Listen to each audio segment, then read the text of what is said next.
So living world, the first chapter in your NCERT, and of course we discuss here that what is living, living के क्या characteristics वगैरह होते हैं, ये सब हम discuss करते हैं. लेकिन before that, I wanted to discuss about the living cell, because you know cell is fundamental unit of life.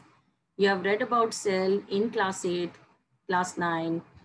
So living cell, if I take prokaryotic, eukaryotic, any, मतलब मैं in general ले रही हूँ, चाहे prokaryotic हो, चाहे eukaryotic, कोई भी हो, plant, animal, सबको लेना है. तो ऐसे कौन से common characters होंगे? क्या ये आप थोड़ा सा मुझे इस पे रोशनी डाल सकते हो? Can you think of some common characters for all living cells? आप ऑडियो पे भी आंसर कर सकते हो, बिकॉज अभी आप 2 ही हो, so no issue, you can answer.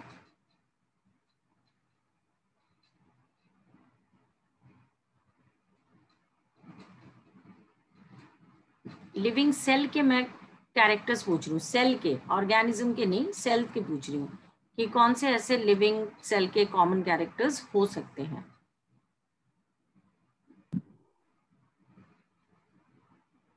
Yes ma'am, उसके अंदर के वो बताने ना, पार्ट्स ऑर्गेनल्स बताना है ना.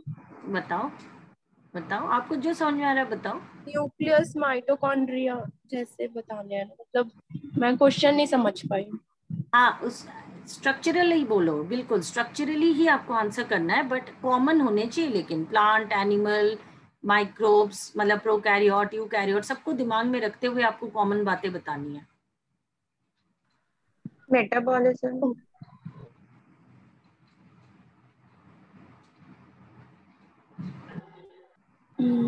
न्यूक्लियस, माइटोकॉन्ड्रिया और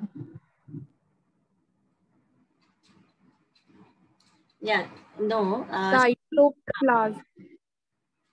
pardon, cytoplasm you said. Cytoplasm तो ले सकते हैं साइटोप्लाज्म ले सकते हैं क्योंकि वो तो सब में होगा. बट ये बताओ, क्या हम न्यूक्लियस या माइटोकॉन्ड्रिया ले सकते हैं? Because that is only in the eukaryotic cells ना, प्रोकैरियोटिक में तो नहीं है. ठीक है शुभी, समझ रहे हो आप भी कि क्या आंसर करना है? अभी हम लिविंग के कैरेक्टरिस्टिक्स नहीं ले रहे, अभी मैं जस्ट लिविंग सेल के कॉमन कैरेक्टर्स ले रही हूँ कि क्या क्या, what makes a living cell and what are those things which are present in all living cells.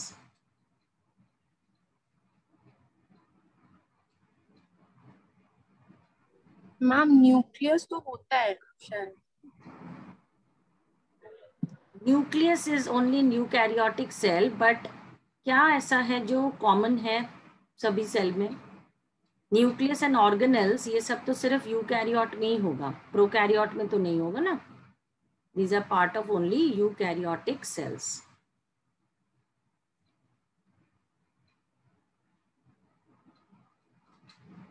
Try करो Shubhi, can you listen, can you hear? Yes ma'am. चलो बताओ, कुछ और हम DNA, yes, DNA will be there. जैसे nucleus नहीं कह सकते, लेकिन न्यूक्लियस के अंदर जैसे क्या होता है, बेसिकली डीएनए होता है ना. तो हमें डीएनए तो ले ही लेना चाहिए ना. तो डीएनए तो कॉमन होगा, और डीएनए को हम जेनेटिक मटेरियल भी कहते हैं. ठीक है, तो इस पे भी हम चर्चा करेंगे कि डीएनए जेनेटिक मटेरियल क्यों है. और कोई स्ट्रक्चर? अनुष्का भी समझ रही हो कि why we are taking DNA, we can't take nucleus, right? Ma'am cell wall. Cell wall, no, wall तो नहीं होगा, बिकॉज वॉल तो सिर्फ कुछ ही में है, जैसे एनिमल्स में तो नहीं है वॉल, है ना. Cell membrane, cell membrane is there, yes. What is a prerequisite for a cell to be is a cell membrane, which you also call as a plasma membrane or a plasma lemma, है ना. तो ये तो जरूर होगा, इसके बिना चारा ही नहीं, कोई सेल बन ही नहीं सकता बिना सेल मेम्ब्रेन के. Do you know the composition of the cell membrane?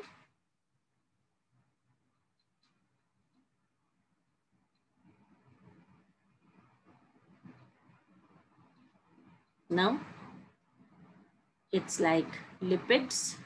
Phospholipids and proteins. Yes, that's right. It is the phospholipids and proteins, or at least you say lipids and protein. Lipoprotein कहते हैं मतलब इनको, बिल्कुल. और कोई चीज ऐसा, कोई सेल स्ट्रक्चर जो आपके दिमाग में आ रहा है जो मतलब होगा ही. वैसे तो मोटा मोटा सब ऑर्गेनल्स जिनको आप कहते हो वो तो खैर नहीं होंगे. माइटोकॉन्ड्रिया, क्लोरोप्लास्ट, ये कॉमन तो नहीं हम ले सकते हैं, बट कोई ऐसा सेल स्ट्रक्चर जो कॉमन है.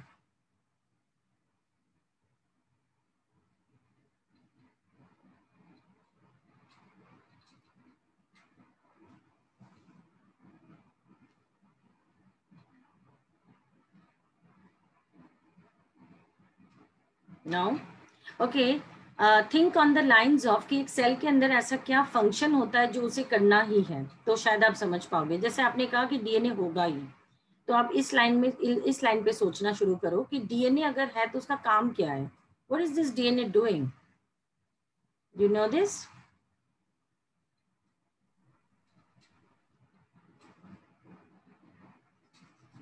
जीन को नेक्स्ट ऑफस्प्रिंग में डालना. अच्छा, मतलब कि डीएनए तो कैरेक्टर्स कंट्रोल करते हैं, तो वो नो डाउट नेक्स्ट जनरेशन पे भी वो जाएगा नेक्स्ट जनरेशन में. बट जिसमें वो अभी है, जिस सेल में वो अभी है या जिस ऑर्गेनिज्म में अभी है, वहां तो कुछ करेगा ना. तो वहां उसका काम क्या है?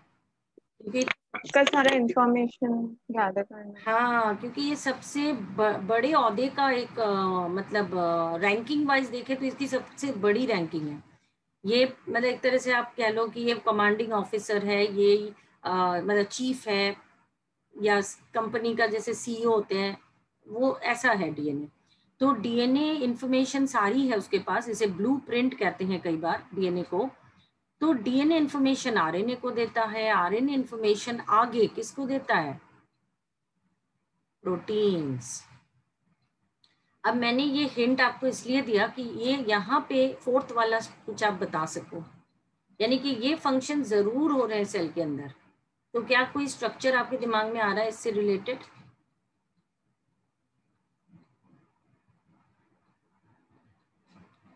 क्योंकि प्रोटीन से अल्टीमेटली एंजाइम्स है जो वेरियस मेटाबॉलिज्म्स करवाएंगे, है ना. तो बिना प्रोटीन्स के तो होगा नहीं. एंड प्रोटीन कहाँ बनता है? प्रोटीन फैक्ट्रीज पढ़ा आपने, endoplasmic reticulum. but that is only in the eukaryotes, and they are not protein factories. What are the protein factories? Not read?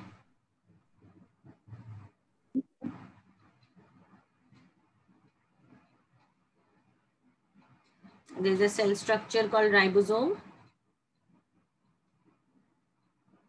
They are called protein factories. इन्हीं में proteins बनते हैं, ठीक है. अगर वो एंडोप्लाज्मिक रेटिकुलम जैसे आरईआर होता है, एक रफ वाला होता है जिसके ऊपर राइबोसोम्स अटैच्ड होते हैं, अगर वो ऐसे है तो हो सकता है. लेकिन आरईआर होगा तो ही राइबोसोम है, ऐसा कुछ नहीं है. आरईआर तो सिर्फ यूकैरियोट्स में है, बट राइबोसोम सब जगह होता है. प्रोकैरियोट, यूकैरियोट सब में होगा. अब ये देखो, 4 मैंने मिनिमम ये स्ट्रक्चर्स या जो भी कहो कंपोनेंट्स है ना, जो जरूर होता है एक सेल के अंदर, लिविंग सेल के अंदर. एक बार इसको समझे कि ये जो डीएनए टू आरएनए, जो फ्लो ऑफ इंफॉर्मेशन हम देख रहे हैं, ठीक है, DNA to RNA and then RNA to proteins. Okay, let's understand this flow of information. We call this as, इसको भी लिख के रखना, flow of information. I hope you people are writing. Now, as I was telling you that this DNA is like a CEO, or it is the commanding main officer है ये. तो इनके पास सारी इंफॉर्मेशन है, उनको ये भी पता है कि मुझे क्या कब, मतलब क्या इंफॉर्मेशन आगे देना है, क्या काम किससे करवाना है. तो ये अपना कमांड देते हैं किसी एग्जीक्यूटिव को. तो वो एग्जीक्यूटिव जो है नेक्स्ट लेवल, वो है आरएनए, ठीक है. और आरएनए इंफॉर्मेशन आगे दे देता है अपने वर्कर्स को, जो फाइनली वो काम करवाते हैं, और वो है proteins. So it's like this is how it is. Okay, so workers of the cells are protein. सब मेटाबॉलिज्म जहाँ पे एंजाइम्स की जरूरत होती है, और वो एंजाइम्स ये सभी कोई ना कोई प्रोटीन ही होता है. अब इसे अगर देखें कि डीएनए ही जेनेटिक मटेरियल है, वी हैव डिस्कस की भले ही आरएनए है, सब कुछ है, बट लिविंग सेल्स में डीएनए ही हमेशा जेनेटिक मटेरियल होता है। हालांकि कुछ वायरसेस हैं जहाँ पे आरएनए भी जेनेटिक मटेरियल हो सकता है, जैसे इवन द कोरोना वायरस, उसका आरएनए ही genetic material, but then viruses are not strictly living, isn't it? तो क्या आप बताओगे कि डीएनए को ही हम जेनेटिक मटेरियल क्यों लेते हैं in all living cells?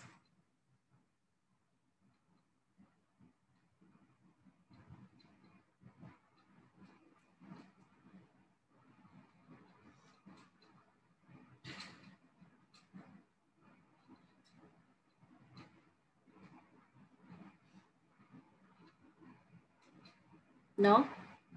No idea? Why DNA is a genetic material in living cells?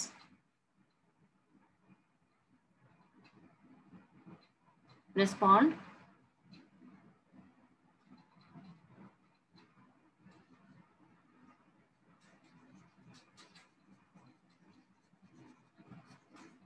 Respond करते रहा करो क्लास में, नहीं तो पता नहीं लगता है कि सुन रहे हो कि नहीं।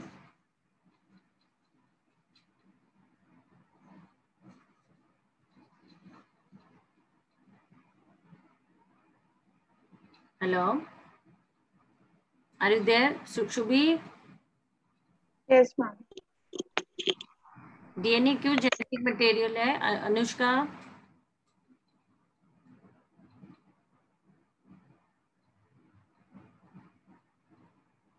Are you there? Yes ma'am. हाँ, any idea why DNA is a genetic material? Just because जैसे एक रीजन तो आपने बता ही दिया, that it passes the information to the next generation, and even in the present cell also it gives information what all functions have to be done. But that is not the only reason. The reason for its being a genetic material is self duplication. It is a one and only one molecule on earth, ठीक है, which can do a self duplication. कभी सुना है कि आपने ऐसा सुना है क्या कि प्रोटीन के ऊपर ही प्रोटीन बन गया? नो. क्या आपने सुना कि आरएनए के ऊपर आरएनए बन गया? नो. लिपिड्स के ऊपर लिपिड्स बन गए? ऐसा तो कभी होता नहीं है, ठीक है ना? तो ये जो एक तरीका देख रहे हो आप कि डीएनए अपने ही ऊपर डीएनए बना लेता है, और लिविंग का जो मेन एक एसेंस ऑफ लिविंग है, हम जानते हैं कि लिविंग का मतलब भी तो यही होता है ना कि वो डुप्लीकेट होता है, जैसे आगे चल के आप रिप्रोडक्शन कहते हो। तो अगर ये पेन है और ये पेन अगर रख दूं मैं कहीं सालों साल भी, तो ये वन का वन ही रहेगा, ये वन से टू नहीं होगा। But if it is a DNA, if it's a living organism, forget DNA, if it is any living organism, we expect that वो आगे अपना पॉपुलेशन या नंबर बढ़ाता है। तो वो जो डुप्लीकेशन वाली बात है वो एसेंशियली किस मॉलिक्यूल में है? तो वो इस डीएनए में है। DNA is self duplicating. Okay, so this is the reason why it's a genetic material. You got it, both of you? Yes ma'am. Yeah, you take these things very I mean seriously, because ये जो चीजें हम कर रहे हैं, ये chapter तो सिर्फ एक ना वो है, मतलब क्या कहें, एक प्लेटफॉर्म है कि आगे जो आप सारी लाइफ साइंस पढ़ने चले हो, तो कई बातें जो हम इनिशियली थोड़ा थोड़ा दिमाग में आपके भर देंगे, क्योंकि अभी तक आपने बहुत ही मतलब क्या कहें, काफी सुपरफिशियली चीजों को पढ़ा होगा, इतना कोई इन डेप्थ चीजें अभी आया ही नहीं आपके सिलेबस में, तो ऐसा कोई मौका ही नहीं लगा होगा आपको पढ़ने का जिस तरह से अब आपको एक्सपेक्टेड है कि आप पढ़ेंगे, ठीक है? तो एकदम से ना जंप जो है ना 10th के बाद जो 11th-12th का जंप है, इट्स ऑलमोस्ट 2-3 टाइम्स मोर। तो यही समस्या भी हो जाती है कि अगर बेसिक्स क्लियर नहीं होंगे ना तो आपको समस्या प्रॉब्लम आएगी। Now let us see what is living, and for that we'll see the characteristics. अब हम living organism पे आ गए, ठीक है? Characteristics of living. Now there are some characteristics you know that living के लिए, जैसे growth होना जरूरी है, reproduction होना जरूरी है, हर सेल के अंदर कोई ना कोई मेटाबॉलिज्म चल रहा है, खासकर कुछ तो चलेगा ही, जैसे अभी जो हमने देखा DNA to RNA to protein, replication, transcription, translation बोलते हैं उनको। तो खैर वो आप 12th में पढ़ोगे, है ना। तो वो मेटाबॉलिज्म्स हर एक सेल में होना है। एंड फिर जैसे हर सेल अपना एनर्जी खुद निकाल रहा है, तो जो भी फूड है, ग्लूकोज है, वो ब्रेक डाउन करके वो अपनी एनर्जी निकाल रहा है। क्या बोलते हैं उस मेटाबॉलिज्म को? breakdown of food, glucose, and recovering energy out of it. Respiration. या सेल रेस्पिरेशन। तो वो एक मेटाबॉलिज्म भी पता है आपको कि लिविंग सेल के अंदर होना ही होना है। तो इसका मतलब मेटाबॉलिज्म के बिना भी पॉसिबिलिटी नहीं है कि कोई living cell, living organism survive करे। Then of course a living organism will have a cell structure, जो अभी हम डिस्कस कर ही रहे थे, उसके कुछ बेसिक्स। और फिर उसका consciousness, that it can respond to the surrounding, consciousness that it can respond to the surrounding। तो ये जो 5 है ना, यही सब इसके बेसिकली कैरेक्टरिस्टिक्स हैं। इसके अलावा कहा जाता है कि living organisms is like self regulating, self replicating, interacting and emerging living organisms are। तो ये आपके एनसीईआरटी की लाइन है, इसको थोड़ा देख सकते हो कि कह रहे हैं कि लिविंग ऑर्गेनिजम्स क्या हैं, तो सेल्फ रेगुलेटिंग, वो उनके अपने अंदर एक सेल्फ रेगुलेशन होती है, और ये सेल्फ रेप्लिकेटिंग भी है, क्योंकि डीएनए है तो सेल्फ रेप्लिकेटिंग होगा ही। इंटरैक्टिंग है, वो आपस में ऑर्गेनिजम्स भी इंटरैक्ट करते हैं, और फिर नेचर एनवायरनमेंट के साथ भी वो इंटरैक्ट करता है।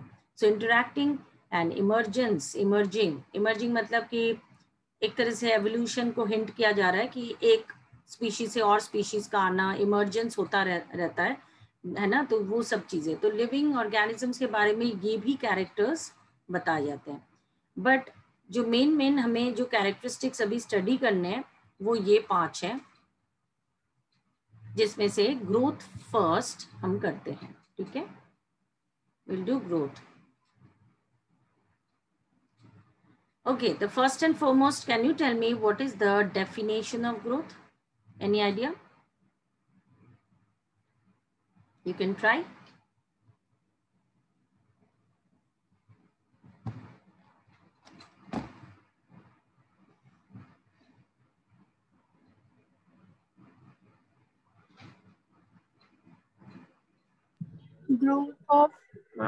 growth of body organs and क्या कह रहे हो? I could not hear properly.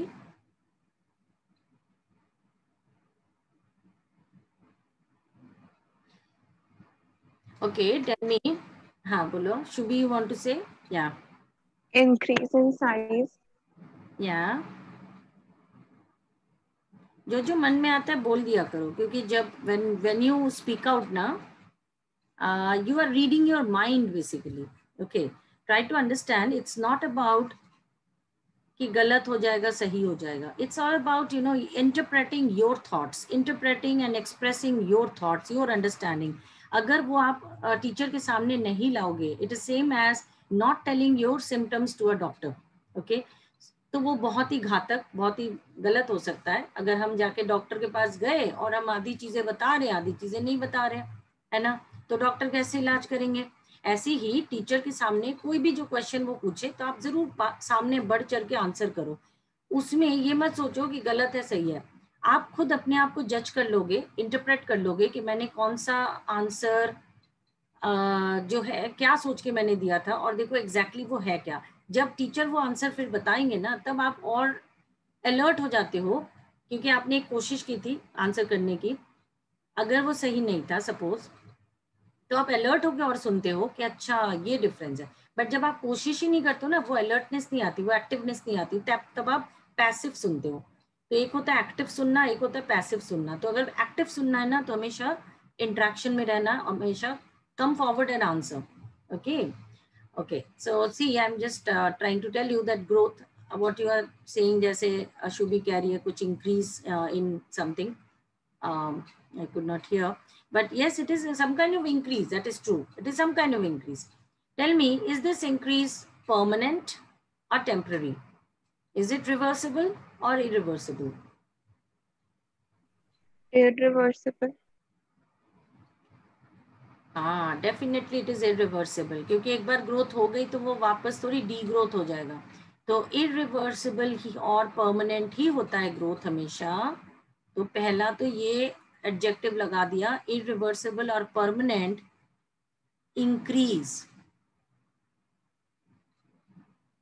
increase in mass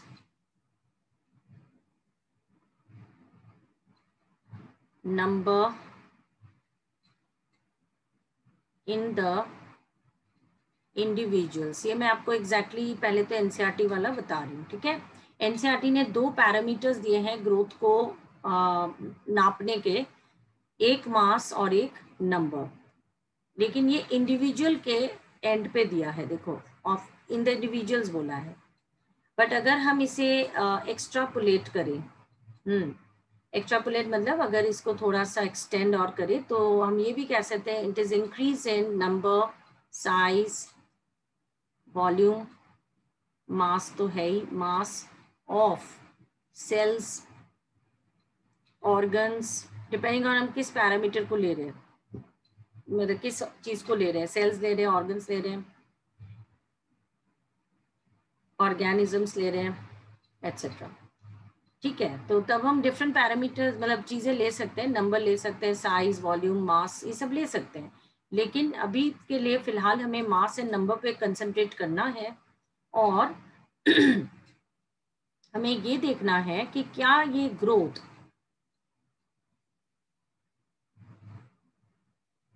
in unicellular and multicellular same होता है या डिफरेंट होता है। Growth in unicellular and multi cellular अलग अलग देखेंगे, ठीक है। ग्रोथ इन यूनिसेलर, अब देखो ग्रोथ जब हम यूनिसेलर की लेंगे ना, जैसे मान लो एक अमीबा है, तो उसकी ग्रोथ क्या होगी, उसकी सेल डिवीजन होगी, दैट इज फिशन वगैरह जो होता है उसमें। सो सेल डिवीजन हुई और वो 2 बन गए, ऐसे 2 सेल्स बन गए। अब यहाँ पे ये 2 बनते ही ये 2 न्यू इंडिविजुअल्स भी बन गए, ठीक है।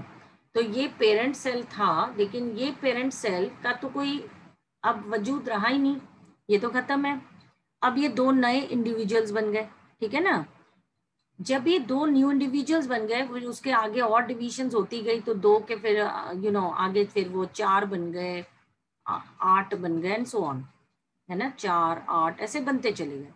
तो आप यहाँ पे सिर्फ इंक्रीज इन नंबर ही तो लोगे, आप यहाँ इंक्रीज इन मास कैसे ले लोगे, क्योंकि ऑर्गेनिज्म तो बन ही नहीं रहा कोई मल्टी सेलर, तो वो तो जैसे ही डिवाइड कर जाता है न्यू इंडिविजुअल्स, तो उसका तो नंबर ही लिया जाएगा। तो यूनिसेल्युलर में the growth is defined only by increase in number, growth is increase in number, ये बात आप लिख लो।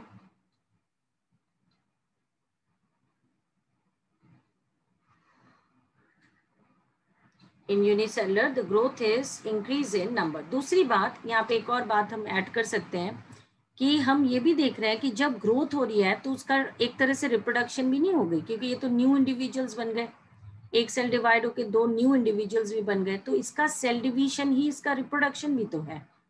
जो इसका ग्रोथ है इंक्रीज इन नंबर, वही उसका रिप्रोडक्शन भी है। So in unicellular can we say that growth and reproduction are mutually inclusive, क्या ये हम कह सकते हैं? आप एग्री करते हो इस बात से? क्या ये आपको समझ में आ रहा है? Let me know.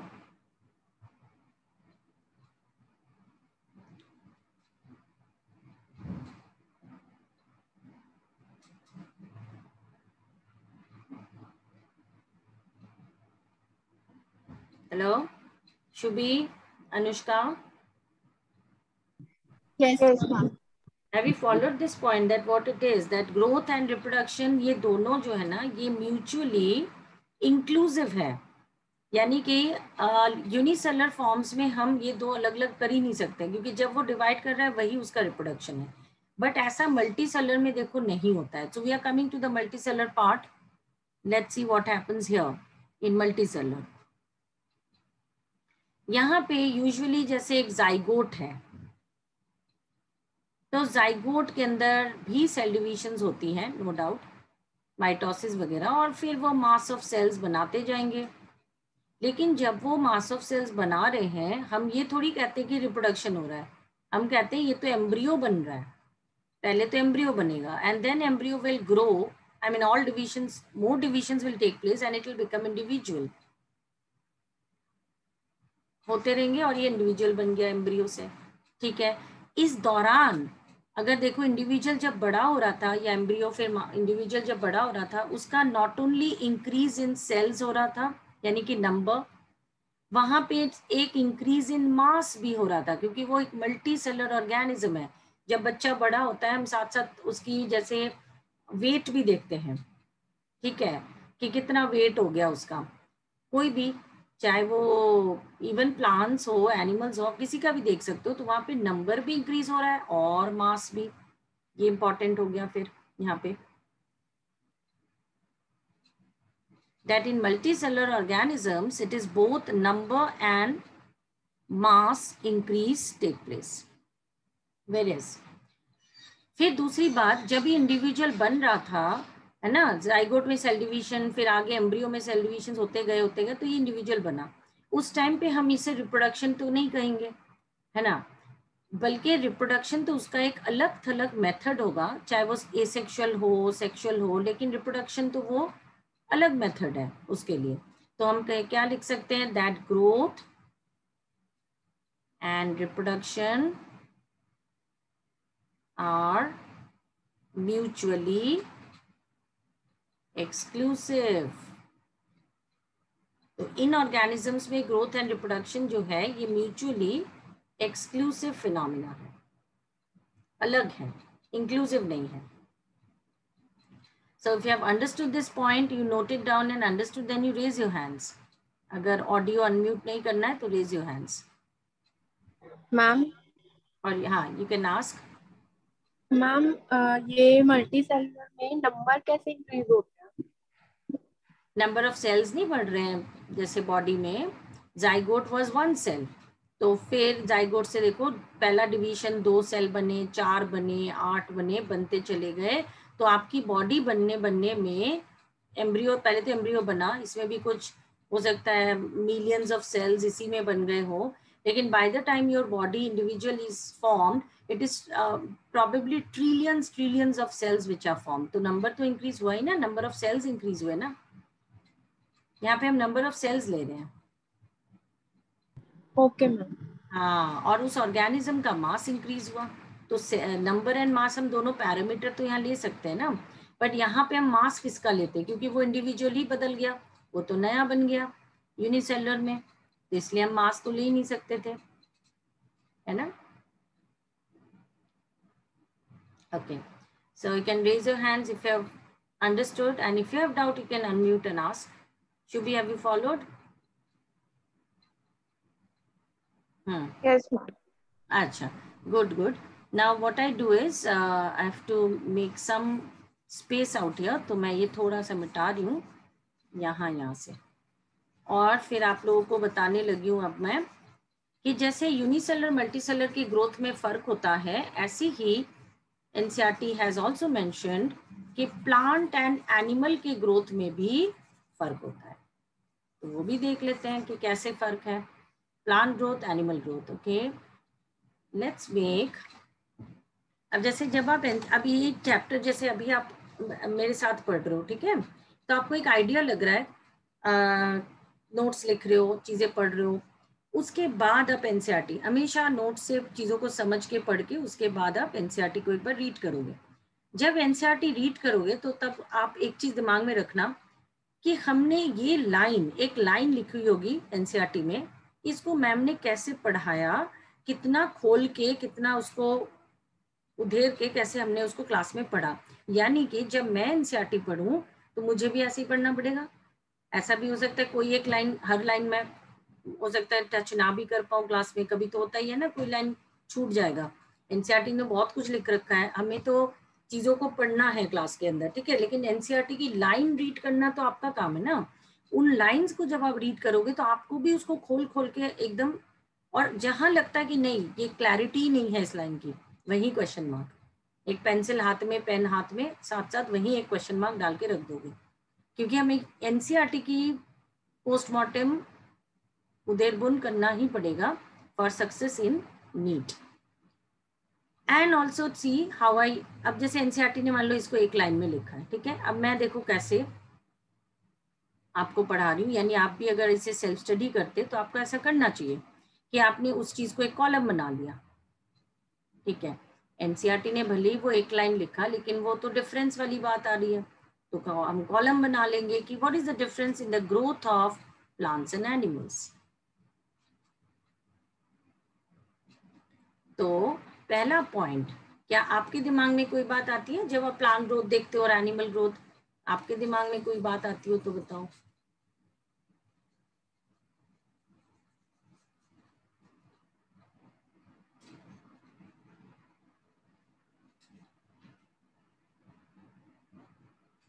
No, after specific time animals में ग्रोथ नहीं होता। कैन यू स्पीक अगेन, क्या बोल रहे हो? आफ्टर स्पेसिफिक टाइम एनिमल्स में ग्रोथ नहीं होता। In animals after a particular time there is no growth, ये कह रहे हो, अच्छा ठीक है। तो इसका मतलब एनिमल्स की ग्रोथ एक समय के बाद रुक जाती है, ऐसा कुछ कहना चाह रहे हो, और प्लांट्स में चलती रहती है, बिल्कुल सही। प्लांट्स में ग्रोथ इनडेफिनिट है, इनडेफिनिट यानी कि ये समय सीमा के अंदर नहीं रहता है कि इतने में बंद होगा, बट एनिमल्स में डेफिनिट है, it doesn't continue, but it this one continues through out life span, ठीक है। जैसे आप जब तक एक ट्री है आपके कॉलोनी में भी देखोगे, पार्क में, तो आप ट्रीज इतने देखते हो रोड पे, तो क्या आप ये कभी आपके दिमाग में ये बात आती है कि ये अब और बड़ा नहीं होगा? आपको पता ही हो सकता है ये और बड़ा हो जाएगा, अभी तो ये सेकंड फ्लोर किसी बिल्डिंग तक पहुंचा है, अगले साल हो सकता है थर्ड फ्लोर तक दिखाई दे, लोग बीच बीच में इसलिए काट भी देते हैं, काट देते हैं फिर बड़ा हो जाता है ना, तो ये सिलसिला चलता रहता है, तो इसकी इंडेफिनिट ग्रोथ है प्लांट्स की। अच्छा, और कोई बात जो प्लांट्स ग्रोथ में आपको नजर आती है, और कोई चीज?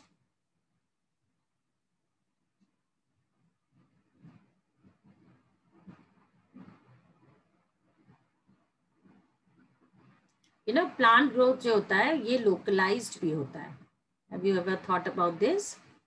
लोकलाइज क्यों? कि प्लांट्स में कुछ बहुत ही डेफिनेट मेरिस्टेम्स है, due to apical meristems,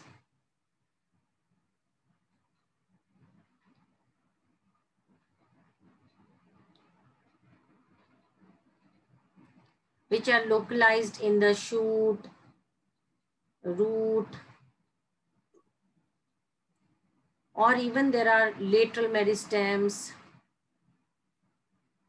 Okay, Anushka, we are discussing that plants में जो growth है वो localized भी है, कि कहीं कहीं पे मेरिस्टेम है, शूट रूट है, जैसे एपिकल मेरिस्टेम्स जाते शूट टिप रूट टिप, तो वहीं वहीं पे ग्रोथ होगी, लेटरल मेरिस्टेम्स है वहीं होती।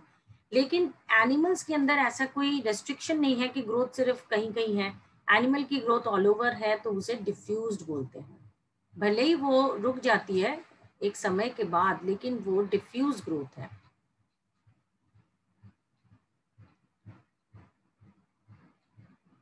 तीसरा पॉइंट कि प्लांट्स के अंदर जुवेनाइल स्टेजेस, प्लांट्स के अंदर जुवेनाइल स्टेजेस को हम कॉमन बताते हैं,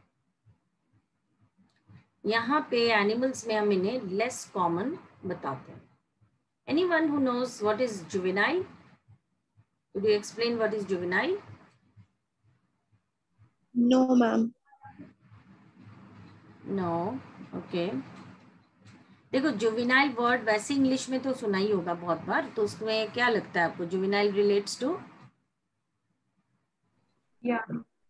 यंग. या तो साइंटिफिकली जो जुवेनाइल है, इस पे मैं स्टार लगा के यहाँ लिख रही हूँ, जगह नहीं है. It's no doubt young stage. Juvenile means young stage, but morphologically जो है ना डिस्टिंक्ट होना चाहिए देन एडल्ट. किसी का यंग स्टेज ऐसा हो जो आपको देख के पहचान में ना आए तो कि वो एडल्ट होके कौन सा क्या बनने वाला है, तो वो होता है यंग एंड जुवेनाइल.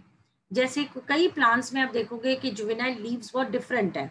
मान लो जुवेनाइल लीव्स कुछ ऐसे ऐसे ऐसे ऐसे दिख रहे हैं, ठीक है, इस टाइप के, और एडल्ट में जाके वो ऐसे बन गए. अब आप छोटे में उस प्लांट को इसलिए पहचान नहीं पा रहे हो बिल्कुल भी, ठीक है. तो ऐसा बहुत कॉमन है. जैसे देखो एक एक्सपर्टाइज चाहिए होता है, जो यंग सीडलिंग्स निकलते हैं उनको देख के ही, जैसे जो माली वगैरह होते हैं या गार्डनर्स, वो तो क्या बता देते हैं, किसान जो होते हैं, कि ये कौन सा प्लांट है, बट जो आम लोग हैं वो नहीं बता सकते. But in animals usually it is not like that. अब आप किटन देख लोगे तो आप कहोगे कि हाँ बिल्ली का ही बच्चा है. कब्स देखोगे तो आप कहोगे कि हाँ ये तो टाइगर का ही बच्चा है, human baby and all. But in animals also you find juvenile. Can you think of any juvenile जहाँ पे young stage देख के आपको समझ में नहीं आता कि अच्छा ये बड़ा होके ऐसा हो जाएगा, इसका adult ये है, ऐसा लगेगा? कहाँ है ऐसा?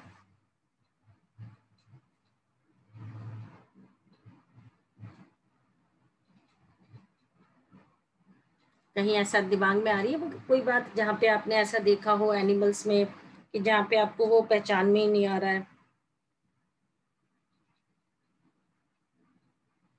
Very common day to day चीजें हैं, देखा है आपने कई बार.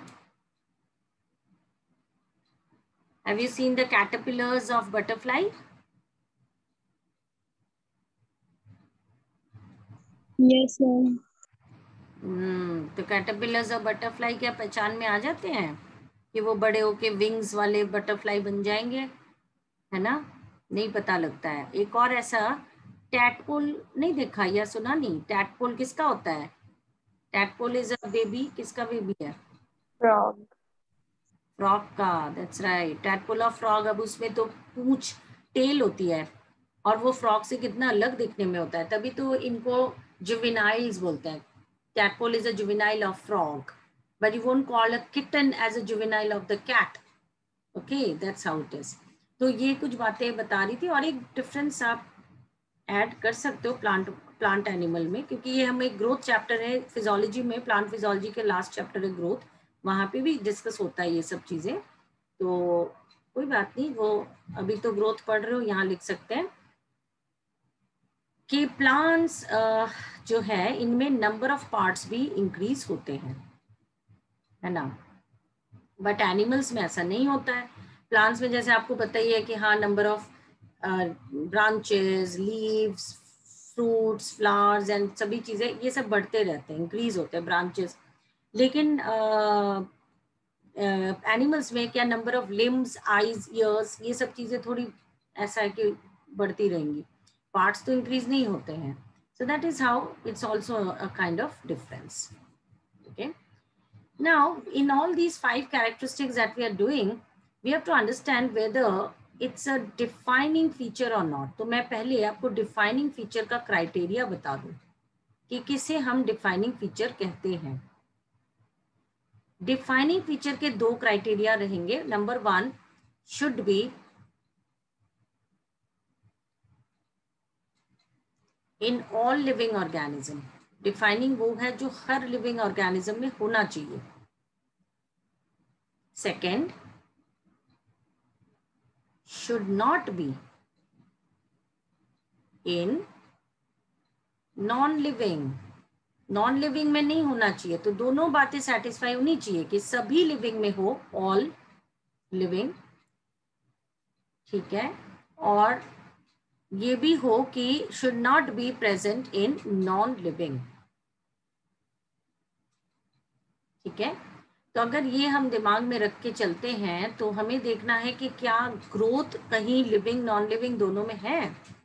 तो देखते हैं इस बात को कि ग्रोथ इन लिविंग, तो लिविंग में तो है ही, हमें पता है, एंड नॉन लिविंग। तो आप देखोगे कि ग्रोथ कहीं ना कहीं नॉन लिविंग में भी है। जैसे ग्रोथ इन नॉन लिविंग कैसा, फॉर एग्जाम्पल माउंटेन्स का बनना, सैंड ड्यून्स का बनना। कैसे बन रहा है, जैसे एक छोटा सा माउंटेन था, बन रहा था, मतलब उस पे काफी मिट्टी सब ढेर लगा उसके ऊपर, तो वो लगता ही गया, तो वो और ऊंचा भी होता गया, है ना। ऐसे ही वो रेत का टीला हो सकता है, सैंड ड्यून हो सकता है। तो जहाँ पे ये रेत का ढेर लगता गया, वो एक ग्रोथ तो उसकी भी हुई, है ना। बिल्डिंग्स, जैसे हम आर्टिफिशियली जब बिल्डिंग्स बनाते हैं, ब्रिक्स एंड सीमेंट जोड़ जोड़ के हम उसे बड़ा कर देते, तो आप कहते हो कि अब बिल्डिंग की काफी ग्रोथ हो गई है, ऐसे कहते हो। लेकिन एक बेसिक डिफरेंस है कि नॉन लिविंग की जो ग्रोथ है, mountain, sand dunes, you must have written, तो नॉन लिविंग की जो ग्रोथ है ना, वो बाहर से एक्सट्रिंसिक होती है, it is extrinsic. Whereas living की जो ग्रोथ होती है वो अंदर से इंट्रिंसिक होती है, क्योंकि वहां पे प्रोटोप्लाज्म इंक्रीज कर रहा है, सेल्स, नंबर ऑफ सेल्स, फिर size of cells, protoplasm etcetera, वो इस तरह से इंक्रीज हो रही है, सेल्यूलर ग्रोथ हो रही है वहां, तो वो इंट्रिंसिक है। ठीक है, ये एक फर्क है, लेकिन ये बात हम खारिज नहीं कर सकते कि देखो ग्रोथ तो नॉन लिविंग में भी है, तो ये सेकंड क्राइटेरिया तो मीट नहीं हुआ ना फिर, that it should not be in non living. So they tell me, can we take the growth as a defining property? No. No, we cannot. So we can write this point. Therefore, growth is not a defining property of living. इसलिए जो है growth एक defining property नहीं है living की, not a defining property of living.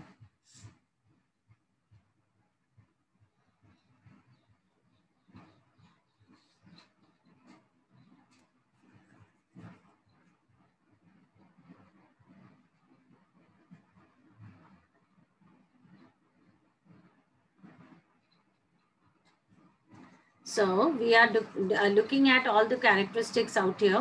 तो हमने growth का डिस्कस किया और ये भी समझ लिया कि हाँ ग्रोथ एक दो तीन बातें हमने किया। पहले तो यूनिसेलर एंड मल्टीसेलर के ग्रोथ में क्या डिफरेंस है, प्लांट एनिमल ग्रोथ में क्या डिफरेंस है। फिर हमने ये भी डिस्कस कर लिया कि growth is not a defining property because it's also found in non living, bracket में लिख सकते हैं, और as it's found in non-living also। तो ये उसका कारण भी डिस्कस कर लिया। अब हमारे पास नेक्स्ट है reproduction, the characteristic called reproduction. ये भी 10th में आपका टॉपिक था, रिप्रोडक्शन आपने 10th में काफी पढ़ा। So can you tell the definition of reproduction? Any one of you?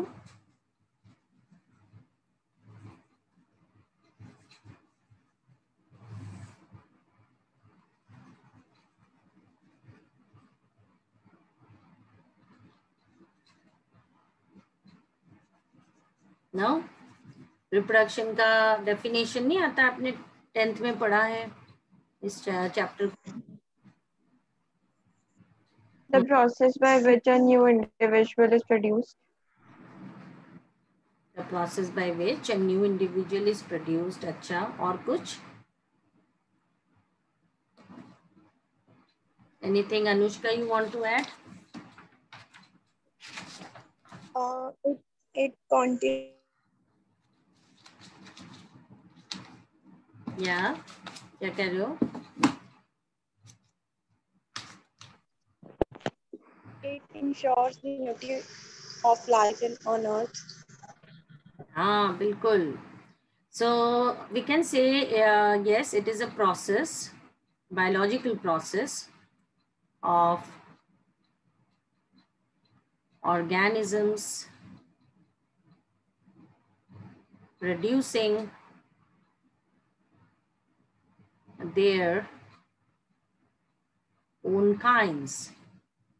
Biological process or process of organisms producing their own kinds for perpetuation of species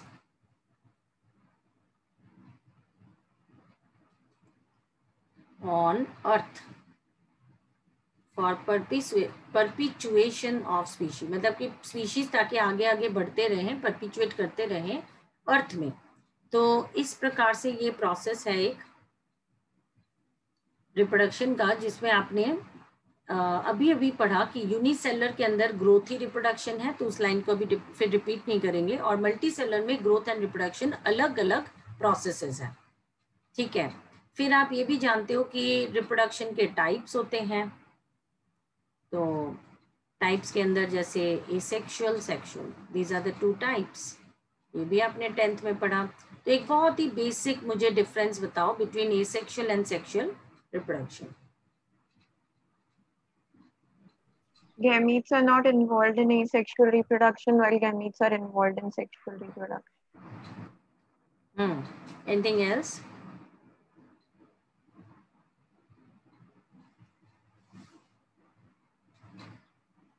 More basic than even the gamete part. इससे भी ज्यादा basic एक बात है यहाँ पे asexual and sexual reproduction में, जो कहते ही सबसे पहले दिमाग में क्या बात आती है? Asexual is monoparental and sexual is biparental. Yeah, that is the most basic of for both of them, that asexual जो है ये यूनिपेरेंटल है, एक ही पेरेंट कंट्रोल कर रहा है उसे, उसमें है मतलब, और ये तो बाइपेरेंटल होगा ही. ओके. एंड देन कम्स या नो गेमीट्स एंड गेमीट्स. ठीक है. और नो सिंगैमी एंड सिंगैमी मतलब फर्टिलाइजेशन. तो यहाँ पे गेमीट्स इन्वॉल्व है सेक्सुअल में. इनके अलावा और कोई डिफरेंस? एक और भी बड़ा. मैम, हाँ, involved in sexual. फिर से बोलो अनुष्का.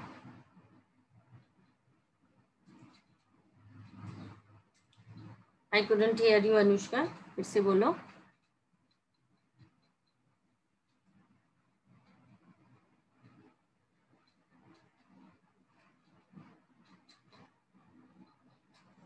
Okay.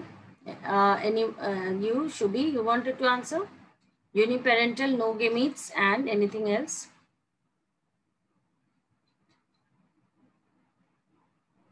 मैम, मेरी आवाज आ रही है? Who is it? अनुष्का? हाँ, अब तो आ रही है. Yes ma'am. आ रही है, बट अभी आपका म्यूट साइन लेकिन दिखा रहा है वहां पे. आवाज आ रही है पर म्यूट दिखा रहा है. बोलो, कुछ कह रहे थे तो. मैम, डिफरेंस बताना था ना. तो सेक्सुअल में फर्टिलाइजेशन इन्वॉल्व होता है और एसेक्सुअल में नहीं होता. हाँ, नो गेमीट्स, सिंगैमी, चलो उसको ले लिया हमने. और इसके अलावा और कोई बात? एक बहुत वो न्यू देता है. एक बहुत इम्पोर्टेंट बात ये थी कि यहाँ पे वेरिएशंस जो हैं नहीं इंट्रोड्यूस होते. यहाँ पे कोई वेरिएशंस नहीं है, बट सेक्सुअल में वेरिएशंस जरूर आते हैं.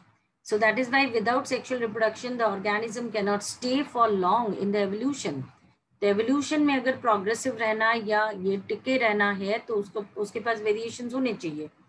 ऐसा आपने 10th में भी पढ़ा है। तो वेरिएशंस का प्रॉब्लम आता है इनमें, ए सेक्शन में, क्योंकि वहाँ पे तो क्लोन्स प्रोड्यूस होते हैं, सारे एक जैसे होते हैं वहाँ पे, है ना। ये सब चीजें हैं।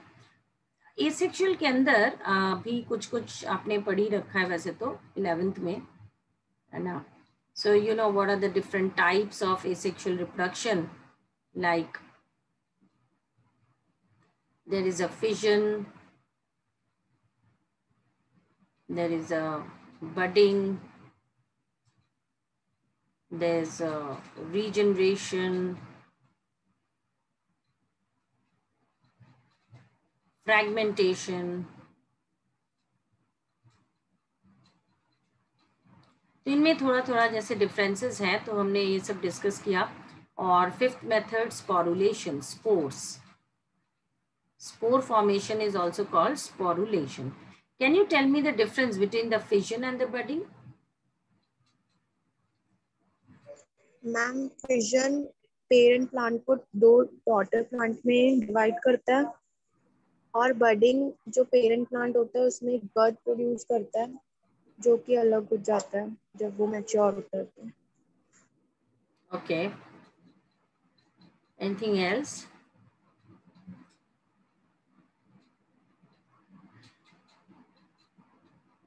Can we say that the fission and budding में, हाँ यहाँ पे ये डिफरेंस जरूर है कि फिजन में तो वो पेरेंट सेल खत्म हो जाता है और वो 2 डॉटर सेल्स बना देते हैं। It forms a 2 daughter cells, parent cell खत्म हो जाता है। बट बडिंग के अंदर जो पेरेंट सेल है, क्योंकि उसी से बड निकला होता है,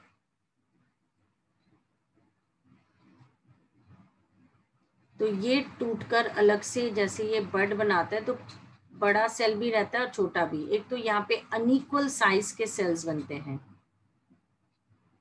और यहाँ पे इक्वल, ये भी एक फर्क है।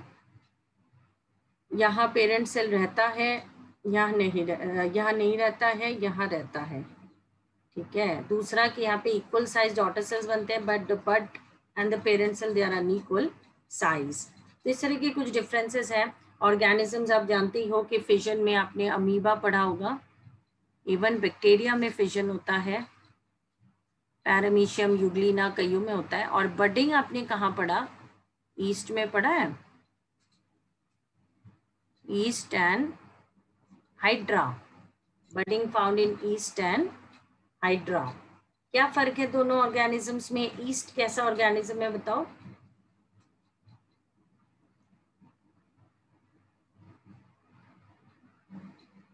Bacteria. No, yeast is not bacteria. Ma'am amoeba unicellular होता है। अमीबा यूनिसेलुलर, हाँ, अमीबा, पैरामीशियम यूग्लिना ये सब तो यूनिसेलुलर होते हैं, बट यूकैरियोट होते हैं, और बैक्टीरिया प्रोकैरियोट्स होते हैं। East is a fungi, unicellular है, ईस्ट भी यूनिसेलुलर है बट फंजाई है, वेयरएज हाइड्रा इज एनिमल, ठीक है। East is a fungi whereas hydra is animal.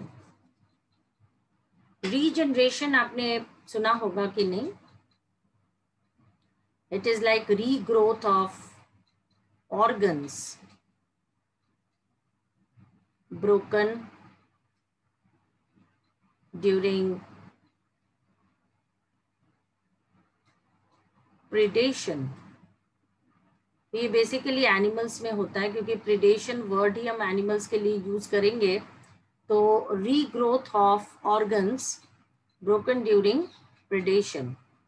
जैसे प्लेनेरिया का एग्जाम्पल यहाँ लेते हैं, एनसीईआरटी ने आपके इस चैप्टर में भी दे रखा है उन्होंने। Planaria is a flat warm, flat warm इस टाइप का होता है वो, है ना। तो इसका अगर कहीं से भी कोई हिस्सा टूट जाए, सपोज ये सब हिस्सा टूट गया, तो इन सब से एक एक प्लेनेरिया बन जाएगा।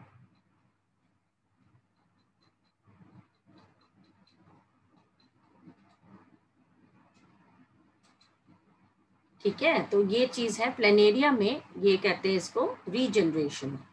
और फ्रैगमेंटेशन भी ऑलमोस्ट रीजनरेशन जैसा ही है। Broken fragmented parts give rise to the new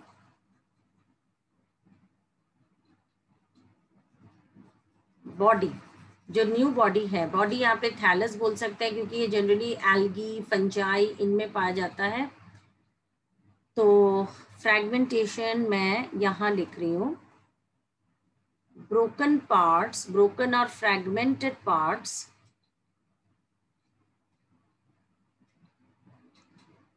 form the entire body or thallus। ऐसा कहाँ होता है? फॉर एग्जाम्पल फंजाई में होता है, एल्गी में होता है। उनके पास ये हाइफी वाइफी जो फिलामेंटस स्ट्रक्चर्स हैं, जैसे ये टूट जाते हैं कई बार, तो ये टूट गए, फिर ये बड़े बड़े बन गए ऐसे, ये चीज है। So this is how filaments which break and then again they form the new thallus or new organism। तो ये सब फ्रैगमेंटेशन का पार्ट है। स्पोरुलेशन, स्पोर्स आपने पढ़ा होगा कि फंजाई में है, एल्गी में है, कई ऐसे ऑर्गेनिज्म लोअर फॉर्म्स में होते हैं, मतलब स्पोर भी फॉर एसेक्सुअल रिप्रोडक्शन तो लोअर में होगा, बट सेक्सुअल रिप्रोडक्शन हम पढ़ेंगे प्लांट्स में, वहां भी स्पोर्स बनते हैं, बट वो अलग स्पोर्स होते हैं, they are not meant for asexual reproduction। But algae and all, yes, spores are there for asexual reproduction।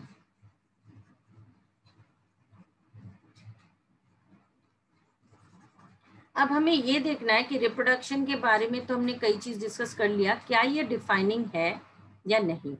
अब रिप्रोडक्शन अगर देखें तो इसका कुछ एक्सेप्शन भी आ ही जाता है, जैसे कि मान लो अगर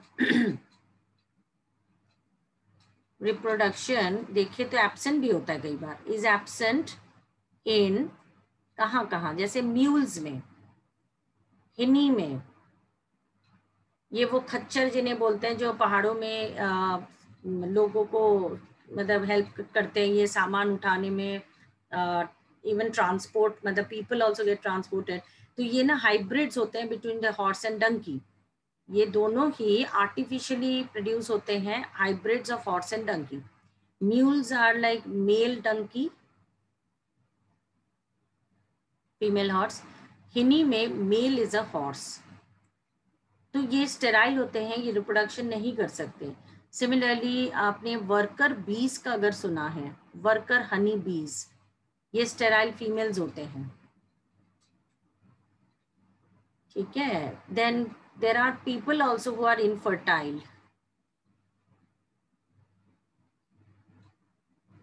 इनफर्टाइल ह्यूमन कपल्स। तो ये सब जो है, आप बताओ क्या ये लिविंग नहीं है? They are all living, though their reproduction is absent in them, but they are very much living. तो ये रिप्रोडक्शन के एक्सेप्शन के चलते ये हम एक्सेप्शन देख रहे हैं, तो इसीलिए हमें कहना पड़ेगा therefore reproduction is not a defining feature. Therefore, reproduction is not a defining feature। इसको नहीं कह सकते defining feature। Have you followed the point?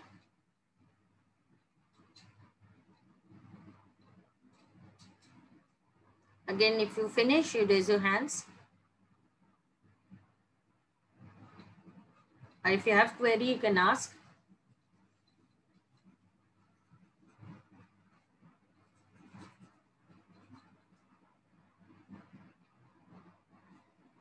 Are you there?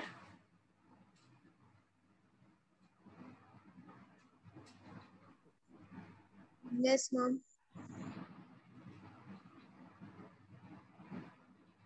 Okay. Who said yes? Anushka said? अच्छा, ठीक है। Should be also raised hand, ठीक है। हाँ, तो हम, अच्छा, तो ये सब चीजें हम कर रहे थे, और उसके बाद कल आपने कहाँ से सुना था? कल क्लास कहाँ से अटेंड किया था? आई थिंक मेटाबॉलिज्म वगैरह सुना था क्या? Did you here metabolism onwards? No, ma'am. Anushka didn't. Okay. Shubhi, you? Ma'am, classification.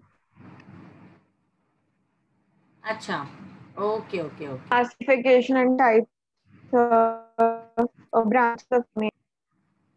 अच्छा, तो ये जो 3 है ना, इनको भी एक बार हम कर लेंगे, नहीं तो है ना, बाद में कर लेंगे इनको। तो अच्छा, क्लासिफिकेशन से आपने सुना है, ठीक है, डजेंट मैटर, वो हमने जस्ट स्टार्ट ही किया था, तो इसको कर लेंगे एक बार, नहीं तो मैं रिकॉर्डिंग भी आपको दे सकती हूँ, कोई दिक्कत नहीं। ठीक है, तो अभी तो आपका फॉर्मल रजिस्ट्रेशन वगैरह शायद नहीं हुआ है, जो भी है, पर ये हम कर लेंगे। ठीक है, अभी तक जो हमने किया वो समझ में आया आपको, कैसे पढ़ना है?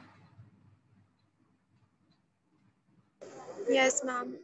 अभी Yes, आपको ना ma'am. एनसीईआरटी खोलकर एनसीईआरटी से भी इसको पढ़ना पड़ेगा। देखो हमने इतना करा अभी, तो कितना टाइम लगा, तो आप समझो कि अगर टीचर इस तरह से पढ़ा रहे हैं तो हमें भी तो ऐसे ही पढ़ना है।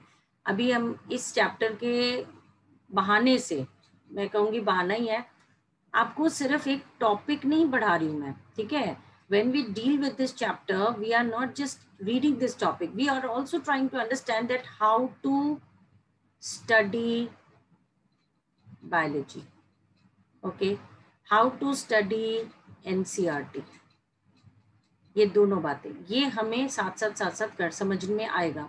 जैसे जैसे समझ में आएगा वैसे ही आप देखोगे कि आपका स्टडी और इजी होता जा रहा है, और आप मतलब आउटपुट आपका ज्यादा, आपके इनपुट के समय के अनुसार आपका आउटपुट बढ़ता चला जाएगा।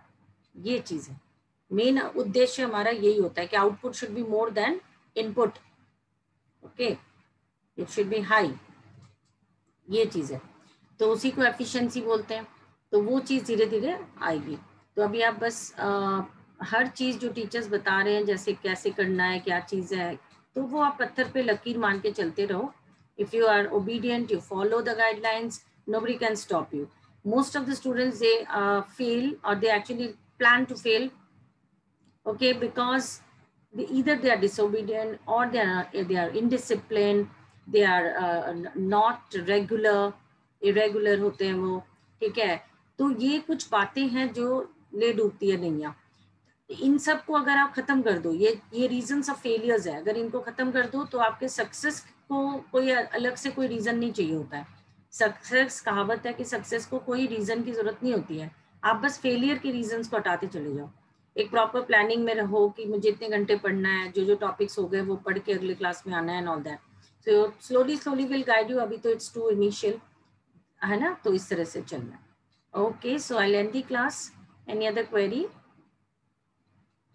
मैम अभी बस मेरे को एनसीईआरटी से ही पढ़ना है कि अभी कोई नोट्स वगैरह बनाने हैं तो आप दोगे मैम?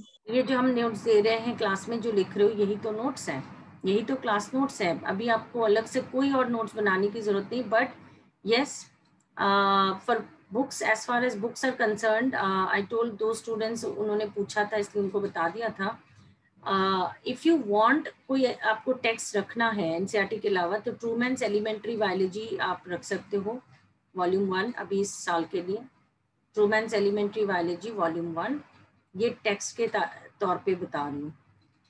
लेकिन मेन आपको चाहिए एमसीक्यू बुक्स, और एमसीक्यू बुक्स के लिए आप नीट लेवल के बुक्स आते हैं, जैसे एमटीजी पब्लिशर है, उनका एक चैंपियन करके ना, नीट एक्सप्लोरर चैप्टर वाइज आता है, चैप्टर वाइज, क्योंकि अभी तो आपको चैप्टर वाइज ही करना है। तो एक ऑप्शन ये है कि ये ले लो, या एक आता है finger tips, NCERT eight finger tips, ये भी अच्छा है, एनसीईआरटी एट फिंगर टिप्स, ये भी एमटीजी का ही है, या तो ये ले लो। तो आप कोई एक एमसीक्यू बुक जरूर रखो, और उसमें दबा के सारे क्वेश्चंस जितने हो जाते हैं आपके टॉपिक्स के, टॉपिक होने के बाद जितने क्वेश्चंस हैं वो खत्म करने की कोशिश करो। Extra assignments and all will keep on giving you, हम भी देंगे। तो इस तरह से ना आपका एक क्वालिटी स्टडी होगा। जितने छोटे छोटे भाग, छोटे छोटे पार्ट्स में आप चीजें करो, जैसे अभी मान लो कि सिर्फ कैरेक्टरिस्टिक्स ऑफ लिविंग कर लिया, तो ठीक है, उसको मैंने नोट से समझ के, मैंने एनसीईआरटी रीड करके, मैंने एमसीक्यूज भी उसके ट्राई कर लिए, तब जाके मेरा वो कंप्लीशन तक जा रहा है। फिर नेक्स्ट क्लास में फिर से मैंने दोबारा ये रिपीट किया, फिर नोट्स, एनसीईआरटी, एमसीक्यूज, और 2-3 क्लास में, वो 2 क्लासें मान लो खत्म हो गया। या कोई टॉपिक है जो 4-5 क्लास में खत्म हो रहा है, तो हर बार ये चीज रिपीट होगा। नोट्स में भी पिछले जो भी क्लासेस हो गई हैं उनको भी एक बार देखना होता है। हर बार जब पढ़ने बैठो पिछले वाले भी थोड़ा सा देख के तब जाके टुडे वाला करना चाहिए। आइडियली ऐसे होना चाहिए ताकि रिपीट स्टडीज साथ साथ होती रहे। So this is how you should do. Have you followed?